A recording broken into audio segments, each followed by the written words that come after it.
بسم اللہ الرحمن الرحیم۔ السلام علیکم میرے محترم بھائیوں اور بہنوں، ہماری آج کی ویڈیو کا موضوع ہے دنیا شہد کا قطرہ۔ شہد کا ایک قطرہ زمین پر گر گیا۔ ایک چھوٹی سی چیونٹی آئی اور اس نے شہد کے قطرے سے تھوڑا سا چکھا۔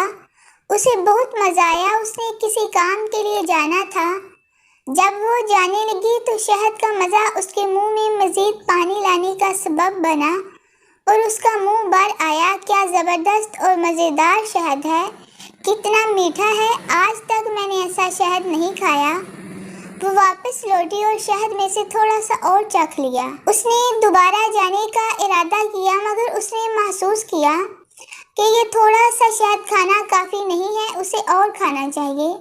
وہ رکی اور اس مرتبہ وہ شہد پر ٹوٹ پڑی تاکہ کم سے کم وقت میں وہ زیادہ سے زیادہ لذت حاصل کر سکے۔ وہ چیونٹی شہد میں غوطہ زن ہو گئی اور لطف اندوز ہونے لگی، مگر افسوس کہ وہ شہد سے باہر نہ نکل سکی۔ شہد کی چکنائی کی وجہ سے اس کے پاؤں زمین سے چپک گئے اور اس میں پاؤں ہلانے کی طاقت باقی نہ رہی۔ وہ شہد میں رہ گئی یہاں تک کہ وہ اسی ہی میں مر گئی۔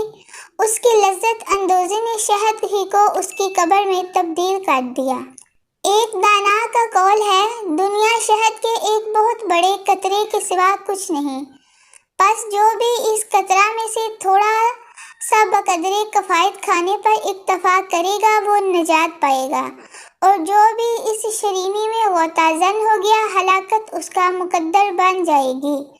اللہ تعالی ہم سب کو سمجھنے کی توفیق عطا فرمائے۔ آخر پر آپ تمام بھائیوں سے اور بہنوں سے گزارش ہے کہ برائے مہربانی اللہ کی رضا کے لیے اپنی اس بہن کے چینل کو سبسکرائب کریں، ویڈیو کو لائک کریں اور شیئر کریں۔